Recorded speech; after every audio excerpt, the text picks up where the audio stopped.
Hello friend, how are you? कैसे हो आप सब? तो स्वागत है आप सभी का अपने चैनल जेएस टीचर एकेडमी में। आज से मैं सीडीपी की 200 प्लस क्वेश्चन की सीरीज स्टार्ट करने जा रही हूँ, जिसे हम पूरे कॉन्सेप्ट क्लियर करके और ट्रिक के साथ सॉल्व करेंगे।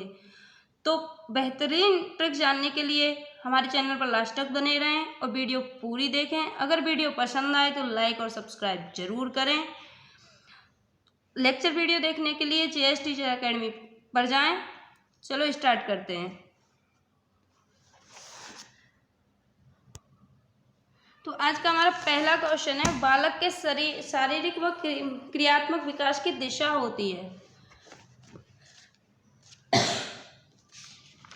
बालक के शारीरिक व क्रियात्मक विकास की दिशा होती है तो कैसी होती है? सिर से पैर तथा शरीर के बाहर से मध्य की ओर, सिर से पैर तथा शरीर के मध्य से बाहर की ओर, पैर से सिर तथा शरीर के बाहर से मध्य की ओर, पैर से सिर तथा शरीर के मध्य से बाहर की ओर। बच्चे के शारीरिक विकास की दिशा क्या होती है? तो तुमने पढ़ा होगा कि बच्चे के शारीरिक विकास की दिशा सिर से पैर की तरफ होती है, शरीर के मध्य से बाहर की ओर होती है। सिर से पैर तथा शरीर के मध्य से बाहर की ओर होती है। नेक्स्ट क्वेश्चन है हमारा, मानव व्यक्तित्व परिणाम है। मानव व्यक्तित्व परिणाम है आनुवंशिकता और वातावरण की अंतःक्रिया का, केवल वातावरण का, केवल आनुवंशिकता का, पालन पोषण और शिक्षा का। मैं एक बात बता दूं, जिस भी ऑप्शन में अगर केवल वर्ड आ जाए तो वो नेगेटिव रहेगा, वो हमेशा गलत होगा। जिसमें भी केवल वर्ड आएगा वो हमेशा गलत होगा। तो मानव व्यक्तित्व परिणाम है आनुवंशिकता और वातावरण की अंतःक्रिया का। मानव व्यक्तित्व, जो मानव का विकास होता है, वो आनुवंशिकता और वातावरण दोनों पर आधारित होता है। केवल ना तो वो आनुवंशिकता से पूर्ण विकास हो सकता है और ना ही सिर्फ वातावरण से पूर्ण विकास हो सकता है। तो मानव व्यक्तित्व किसका परिणाम है? मानव व्यक्तित्व परिणाम है आनुवंशिकता और वातावरण की अंतःक्रिया का। किसका परिणाम है? आनुवंशिकता और वातावरण की अंतःक्रिया का। और इसमें एक पॉजिटिव वर्ब भी आ रहा है, अंतःक्रिया। अंतःक्रिया जिसमें भी आएगा वो क्वेश्चन 99% ठीक रहेगा। नेक्स्ट है हमारा, वायगोत्स्की बच्चों के सीखने में निम्नलिखित में से किस कारक की महत्वपूर्ण भूमिका पर बल देते हैं? नैतिक, शारीरिक, आनुवंशिक, सामाजिक। तो हमारे वायगोत्स्की का सिद्धांत है, वायगोत्स्की ने किसका सिद्धांत दिया है? सामाजिकता का। जहां भी वायगोत्स्की आ जाए और ऑप्शन में सामाजिक दिया हो तो 100% सामाजिक सही रहेगा। आंख बंद करके टिक लगा दो, 100% सामाजिक सही रहेगा। अगर वायगोत्स्की के लिए अगर क्वेश्चन में वायगोत्स्की है, ऑप्शन में अगर आपके सामाजिक दिया हुआ है तो सामाजिक ही होगा उसका।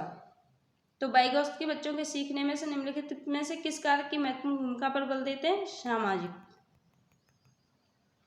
नेक्स्ट है, मानव विकास को क्षेत्रों में विभाजित किया जाता है। जो है मानव विकास को कितने क्षेत्रों में विभाजित किया कौन कौन से क्षेत्रों में विभाजित किया जाता है आपका? तो संवेगात्मक, फर्स्ट ऑप्शन है आपका संवेगात्मक, संज्ञानात्मक, आध्यात्मिक, सामाजिक, मनोवैज्ञानिक। मनोवैज्ञानिक, संज्ञानात्मक, संवेगात्मक और शारीरिक। शारीरिक, आध्यात्मिक, संज्ञानात्मक और सामाजिक।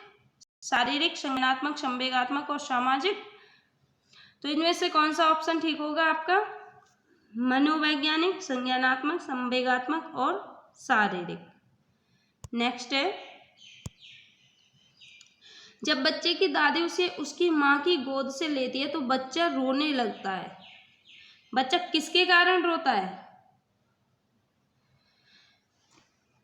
बताओ, बच्चा किसके कारण रोता है?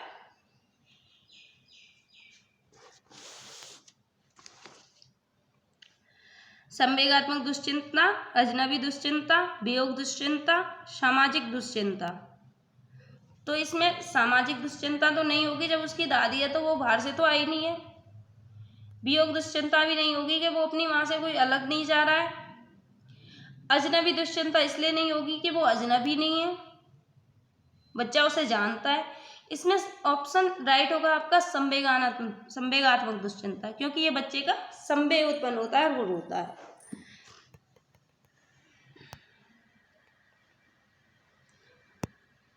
नेक्स्ट क्वेश्चन है आपका, कॉलबर्ग के अनुसार शिक्षक बच्चों में नैतिक मूल्यों का विकास कर सकता है। कॉलबर्ग के अनुसार शिक्षक बच्चों में नैतिक मूल्यों का विकास कर सकता है व्यवहार के स्पष्ट नियम बनाकर, नैतिक मुद्दों पर आधारित चर्चाओं में उन्हें शामिल करके, कैसे व्यवहार किया जाना चाहिए इस पर कठोर निर्देश देकर, धार्मिक शिक्षा को महत्व देकर। तो इनमें कौन सा ऑप्शन राइट होगा? कैसे व्यवहार किया जाना चाहिए इस पर ये गलत होगा। धार्मिक शिक्षा को महत्व देकर ये भी गलत होगा। व्यवहार के स्पष्ट नियम बनाकर ये भी गलत होगा। राइट आंसर होगा आपका नैतिक मुद्दों पर आधारित चर्चाओं में उन्हें शामिल करके। जहां भी अगर बच्चा क्रिएटिव है, बच्चा एक्टिव है ऑप्शन में, तो 100% वही ऑप्शन ठीक होगा। वो मुद्दों पर आधारित चर्चा भी कर रहा है उसमें और बच्चों को उसमें शामिल कर रहा है, मतलब कि बच्चे उसमें क्रिटिक हैं, यानी बच्चे उसमें एक्टिव हैं, तो हमारा बी ऑप्शन ठीक होगा।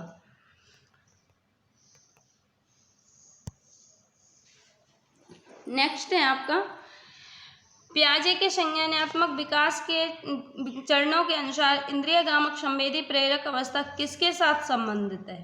तार्किक रूप से समस्या समाधान की योग्यता, विकल्पों के निर्वचन और विश्लेषण करने की योग्यता, सामाजिक मुद्दों से सरोकार, अनुकरण, स्मृति और मानसिक निरूपण।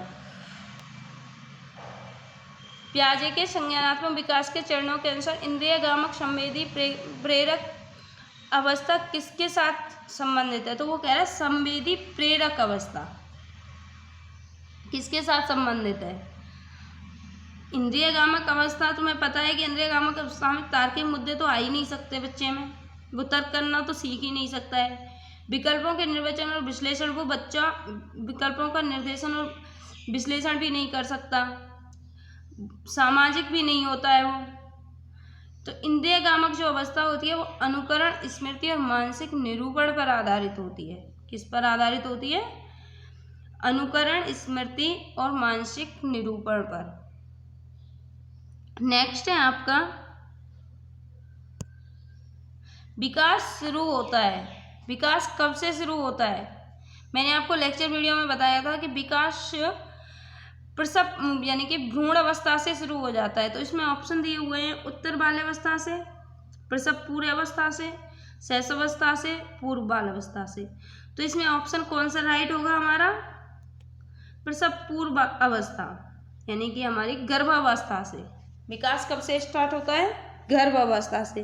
विकास की एक लेक्चर वीडियो है, उस पर जाके सर्च करना।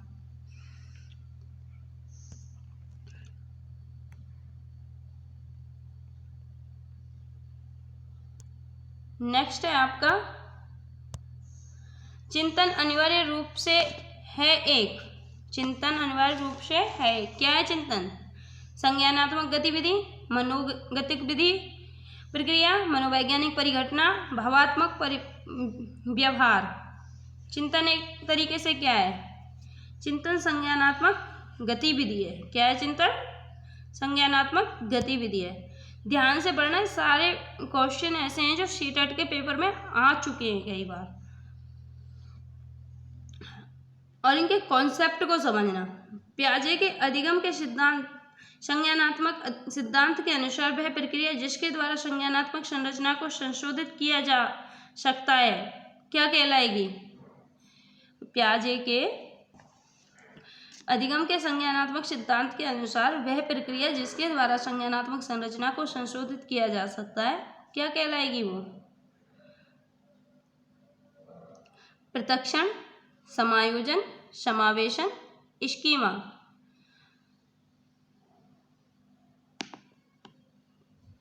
तो ये क्या कहलाएगी? इसमें संरचना को संशोधित किया जा रहा है ना, तो इसमें संज्ञानात्मक संरचना को संशोधित किया जा रहा है, तो ये पृथक्करण तो होगा नहीं, समायोजन भी नहीं होगा, वो अनुकूलन थोड़ी कर रहा है, स्कीमा भी नहीं होगा, वो किसी चीज़ की स्कीमा नहीं कर रहा है, यानी कि समावेशन होगा। क्या होगा? ये समावेशन होगा उसमें।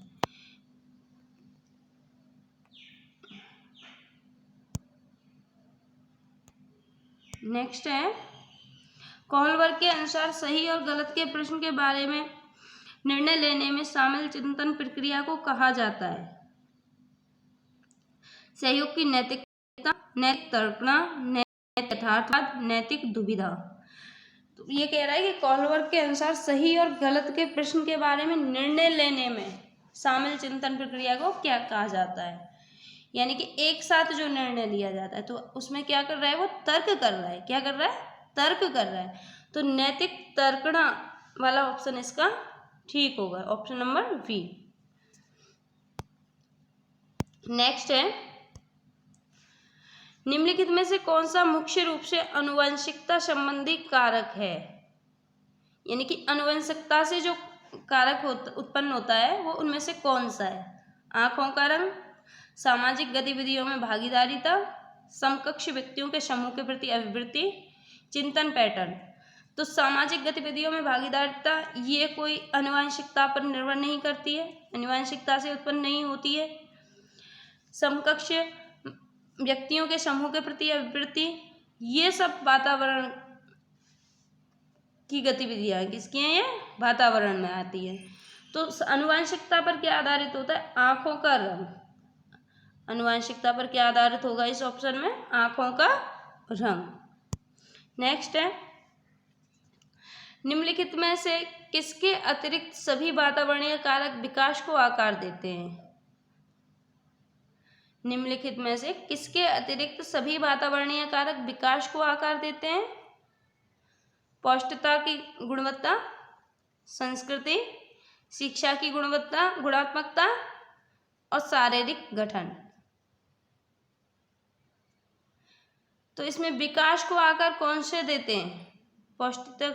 पौष्टिकता की गुणवत्ता, संस्कृति, शिक्षा की गुणात्मकता या शारीरिक गठन के अतिरिक्त वातावरणीय कारक विकास को आकार देते हैं। वो कह रहा है कि वातावरणीय कारक के अतिरिक्त। तो वातावरणीय कारक किस में आएगा? पौष्टिकता की गुणवत्ता वातावरण में आ जाएगी, संस्कृति आपकी वातावरण से आएगी, शिक्षा की गुणवत्ता ये भी वातावरण की आएगी। जैसा आप जैसे वातावरण में आओगे आप वैसी शिक्षा। अगर आप किसी बच्चे को एक अच्छे इंटरनेशनल अच्छे स्कूल में पढ़ाओ और एक को किसी छोटे स्कूल में भेज दो, तो जो बच्चा आपका इंटरनेशनल स्कूल में पढ़ रहा है उसमें अच्छी गुणवत्ता रहेगी और जो उसमें छोटे स्कूल में उसमें थोड़ी कम गुणात्मकता रहेगी।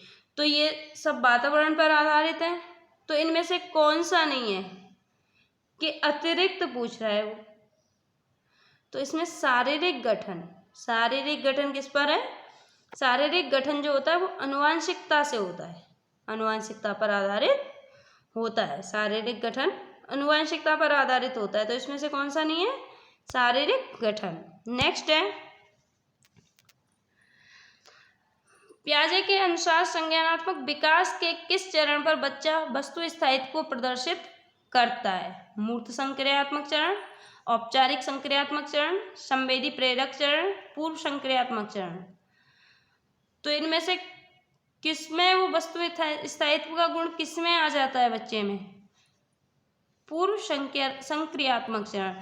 इसके लिए मैं पियाजे की एक आपको लेक्चर वीडियो बनाऊंगी, पियाजे के सिद्धांत की, तो उसमें इसे डिटेल से समझेंगे। इसमें कौन से में आ जाता है? पूर्व संक्रियात्मक चरण में वस्तु स्थायित्व का गुण आ जाता है। इसमें ये गुण आ जाता है, बच्चा ये सोचने लग जाता है कि अगर उसके पास कोई चीज़ है और तुमने उसको उठा के रख दिया तो उसे ये पता होता है कि इसका अस्तित्व है, मतलब ये चीज़ है, और वो उस चीज़ को ढूंढने की कोशिश करता है।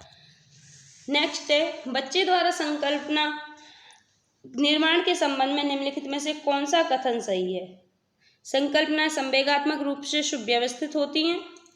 संकल्पना विकास की एक निश्चित संरचनात्मक व्यवस्था होती है। संकल्पनाओं की प्रकृति पदानुक्रमिक नहीं होती।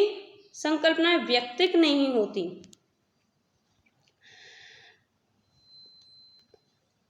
तो इसमें कौन सा ऑप्शन सही होगा आपका? संकल्पना विकास की एक निश्चित संरचनात्मक व्यवस्था होती है। नेक्स्ट है, किशोरों के संदर्भ में निम्नलिखित में से कौन सा कथन सर्वाधिक उचित है?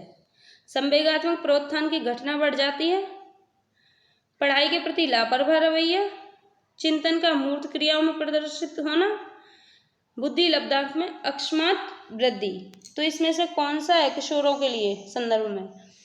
तो किशोरों के संदर्भ में अगर जहाँ किशोर आ जाए और संवेग आ जाए तो संवेगात्मक राइट होगा उसमें, क्योंकि किशोर अवस्था में सबसे ज्यादा संवेग होते हैं। ये दिखाने की कोशिश करता है बच्चा किशोर अवस्था में, मैं हूँ, कुछ सुंदर दिखने की कोशिश करेगा, अच्छा दिखने की कोशिश करेगा, बड़ों जैसा बनने की कोशिश करेगा, तो उसमें संवेग पैदा होने लगते हैं किशोर अवस्था में पहुंचते पहुंचते। तो संवेगात्मक प्रोत्थान की घटना बढ़ जाती है। नेक्स्ट है मानसिक विकास की औपचारिक संक्रियात्मक अवस्था की मुख्य विशेषता क्या है? अमूर्त चिंतन, मूर्त चिंतन, सामाजिक चिंतन, अहम केंद्रित चिंतन। तो मानसिक विकास की औपचारिक संक्रियात्मक अवस्था की मुख्य विशेषता कौन सी है इसके? अमूर्त चिंतन। नेक्स्ट है आपका बच्चों में नैतिक मूल्यों को विकसित करने का सर्वाधिक उचित तरीका कौन सा है? प्रातःकालीन सभा में बच्चों को नैतिक उपदेश देना, विद्यार्थियों के सामने एक परिस्थिति रखना और उस पर निर्णय लेने के लिए कहना, शिक्षकों एवं बड़ों द्वारा नैतिक मूल्यों को प्रदर्शित करना, विद्यार्थियों को नैतिकता और अनैतिकता के बीच अंतर करना सिखाना। इसका ऑप्शन नंबर कौन सा ठीक है आपका? बी राइट होगा। कौन सा राइट होगा? बी। मैंने आपको बताया था ना कि जहाँ भी अगर विद्यार्थी एक्टिव है तो वो क्वेश्चन आपका 100% वही ऑप्शन सही है। जिसमें आपका विद्यार्थी एक्टिव है 100% वही क्वेश्चन सही है। तो इसमें आपका विद्यार्थी एक्टिव है। विद्यार्थियों के सामने एक परिस्थिति रखना और उस पर निर्णय लेने के लिए कहना कि विद्यार्थियों के सामने एक परिस्थिति रख दी तो वह उस पर निर्णय लेगा, तो वो सोचेगा और करेगा, फिर उसका विश्लेषण करेगा, फिर उसके बाद वो निर्णय लेगा। तो उसमें वो क्या होगा? एक्टिव होगा। क्योंकि भाई अब हमारी बाल केंद्रित शिक्षा है तो इसमें किसको एक्टिव रहना है? विद्यार्थी को एक्टिव रहना है। नेक्स्ट है निम्नलिखित में से कौन सा चिंतन की प्रक्रिया में सबसे कम महत्वपूर्ण है? तर्कणा, समस्या, सामान्यीकरण, स्मृति। तो इनमें सबसे कम महत्वपूर्ण कौन सा है? चिंतन की प्रक्रिया में सबसे कम महत्वपूर्ण क्या है? स्मृति। नेक्स्ट है व्यक्तित्व विकास में कौन एक महत्वपूर्ण भूमिका निर्वाह करता है? व्यक्तित्व विकास में कौन एक महत्वपूर्ण भूमिका का निर्वाह करता है? आनुवंशिकता, वातावरण, आनुवंशिकता और वातावरण का मिश्रण, परीक्षाओं की संख्या। और एक और टैगवर्ड, जहाँ भी आनुवंशिकता और वातावरण दोनों एक साथ आ जाए तो 100% वही आंसर आपका ठीक है। क्योंकि मानव व्यक्तित्व का विकास जो है इन दोनों की अंतःक्रिया से ही होता है। केवल आनुवंशिकता से भी विकास नहीं हो सकता है और केवल वातावरण में भी विकास संभव नहीं है। तो मानव विकास किससे होता है? आनुवंशिकता और वातावरण की अंतःक्रिया से। और वही बातें कह रहा है, आनुवंशिकता और वातावरण का मिश्रण।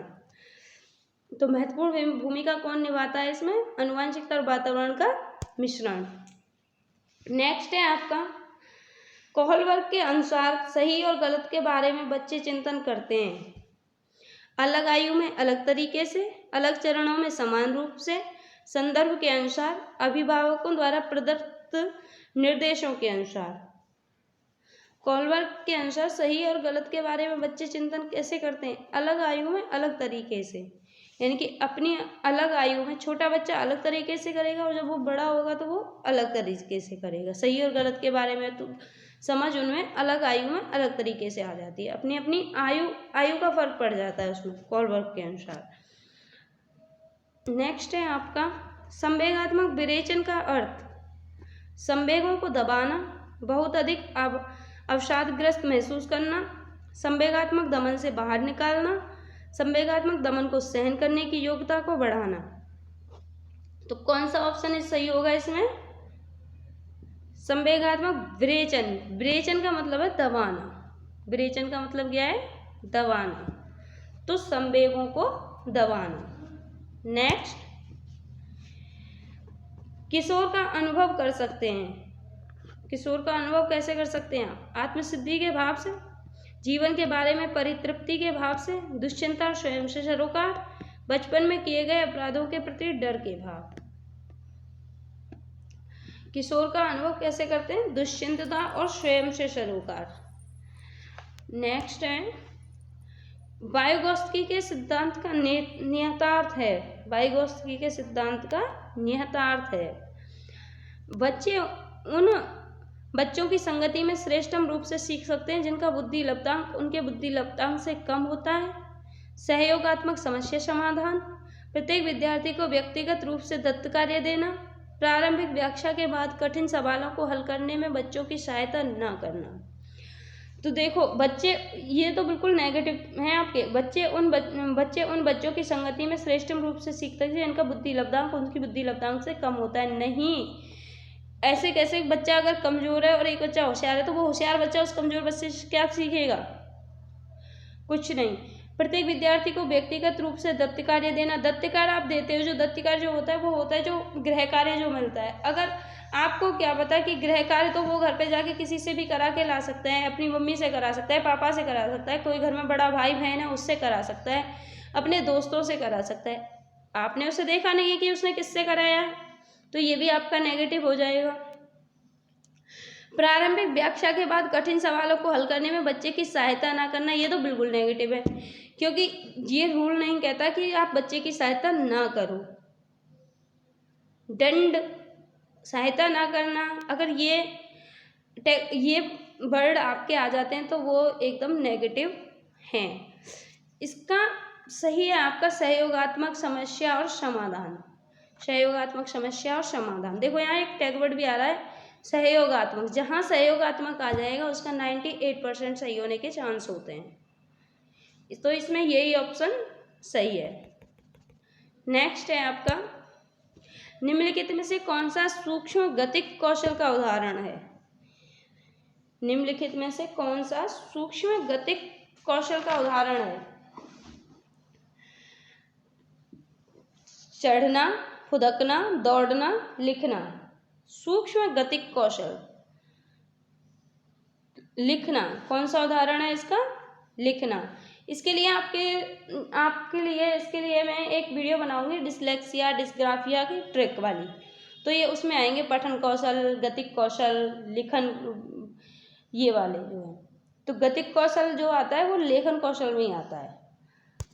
नेक्स्ट है आपका, लॉरेंस कोलबर्ग के द्वारा प्रस्तावित चरणों में से प्राथमिक विद्यालयों के बच्चे अनुसरण करते हैं आज्ञा पालन और दंड उन्मुखीकरण का, व्यक्तिकता और विनिमय का, अच्छे अंतः व्यक्तित्व संबंध का, और सामाजिक अनुबंध और व्यक्तिगत अधिकार का। किसका अनुसरण करते हैं बच्चे? विद्यालयों के बच्चे किसका अनुसरण करते हैं? आज्ञा पालन और दंड उन्मुखीकरण का, व्यक्तिकता और विनिमय का। तो आपका ये ऑप्शन सही है, व्यक्तिकता और विनिमय का।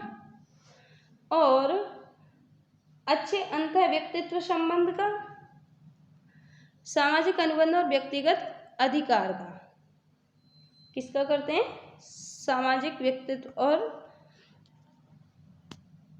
व्यक्तिगत अधिकार का। नहीं, तो इनमें से किसका करते हैं? आज्ञा पालन और दंड उन्मुखीकरण का। विद्यालय में किसका अनुसरण करते हैं बच्चे? आज्ञा पालन का और व्यक्तिगत विनिमय का। तो ए और बी सही है, सी और डी आपके नेगेटिव हैं, तो ए और बी वाला ऑप्शन आपका सही होगा, डी वाला ऑप्शन आपका राइट होगा।